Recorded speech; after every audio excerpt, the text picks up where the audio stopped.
প্রবাসী মানে শুধু টাকা আনা নয়, মানে জীবনটা বাইরে রেখে আসা। একটা ঘর বানানোর জন্য যারা ঘর ছাড়ে তারা আর কখনোই পুরোপুরি ঘরের মানুষ হয়ে থাকতে পারে না। প্রবাসীরা আসলে কোথায় থাকে, দেশে না বিদেশে?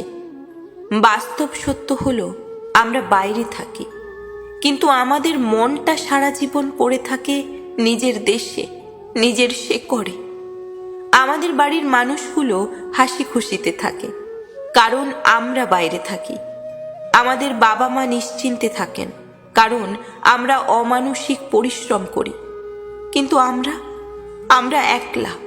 আমাদের কষ্টের গল্পগুলো কাউকে বলা হয় না। দিনের পর দিন 10 থেকে 14 ঘন্টা খেটে নিজের জন্য দুমুঠো রান্না করে খেয়ে আবার ঘুমোতে যেতে হয়। এখানে কেউ 1 কাপ চা এগিয়ে দেয় না, কেউ বলে না কেমন আছিস রে। প্রবাসীদের নিয়ে একটা ভুল ধারণা আছে, বাইরে থাকলেই বুঝি টাকা উঠছে। দেশে থাকলে ছোটবেলা থেকে বড় হওয়ার পথে অনেক সম্পর্ক গড়ে ওঠে।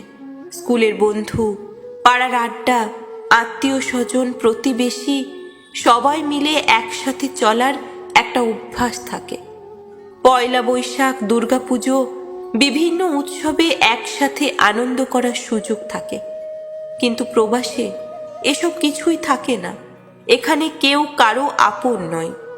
সম্পর্কগুলো কেবলই লেনদেনের মধ্যে সীমাবদ্ধ। এক একজন নিজের জীবনে এত ব্যস্ত যে কারোর জন্য সময় থাকে না। কেউ অসুস্থ হলে দেখার কেউ নেই, মন খারাপ হলে পাশে বসার কেউ নেই, জন্মদিন বা অন্য কোনো বিশেষ দিনে ডাক পাঠানোর মতো আত্মীয় বন্ধুও নেই। সম্পর্কগুলো পয়সার উপর দাঁড়িয়ে থাকে। তাই হাতে একটু সময় পেলেই হয়তো কেউ শপিং মলে যায়, কেউ রেস্টুরেন্টে বসে, কেউ নতুন জায়গায় ঘুরতে যায়। তাতেই লোক ভাবে দেখো কি সুখে আছে, কিন্তু জানি না এই সুখটা আসলে নিঃসঙ্গতার পাল্টা ওষুধ। বাড়ি ফেরা স্বপ্ন নাকি নতুন এক বাস্তবতা? অনেকদিন পর বাড়ি ফিরলে প্রথম প্রশ্নটা হয় কেমন আছিস?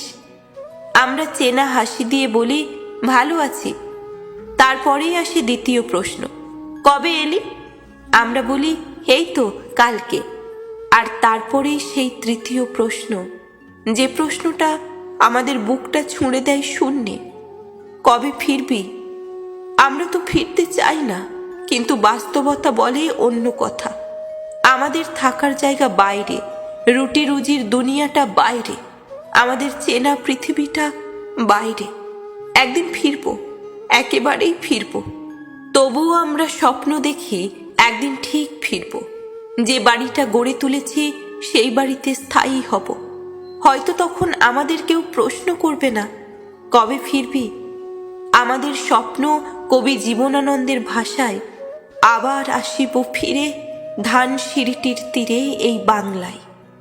কিন্তু সত্যি কি আমরা ফিরতে পারবো, নাকি সেই প্রশ্নটাই থেকে যাবে আমাদের প্রবাসী জীবনের চিরকালীন উত্তরহীন এক বাস্তবতা?